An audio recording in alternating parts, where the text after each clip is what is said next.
দেখো আজকে আমাদের বাড়িতে উনুন তৈরি করা হচ্ছে। আজ এই ভিডিওটাই তোমাদের সাথে আজকে শেয়ার করব। সো হ্যালো এভরিওয়ান, কেমন আছেন সবাই? আশা করছি সবাই ভালো আছেন, আমিও খুব ভালোই আছি। এই দেখো বন্ধুরা, আজকে আকাশটা কি সুন্দর লাগছে তাই না?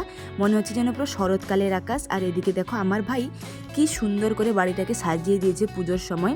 টবে করে সব গাছগুলো, মানি প্ল্যান্ট আর এই যে 10টা ফুলের গাছ বলি আমরা এটাকে, অনেকে পর্তুলেকা বলে। এই দেখো কি সুন্দর করে সাজিয়ে দিয়েছে, দারুণ লাগছে। আর এদিকে দেখো এগুলোই কুঁড়িও এসে গেছে, ফুল ফুটে যাবে খুব শীঘ্রই।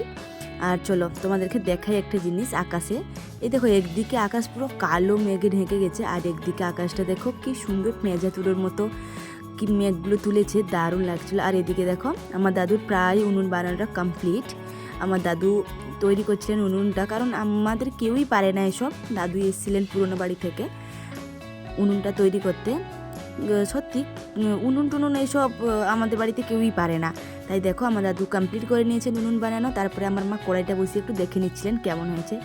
আচ্ছা, তোমাদের বাড়িতে কি এভাবে উনুন বানানো হয়?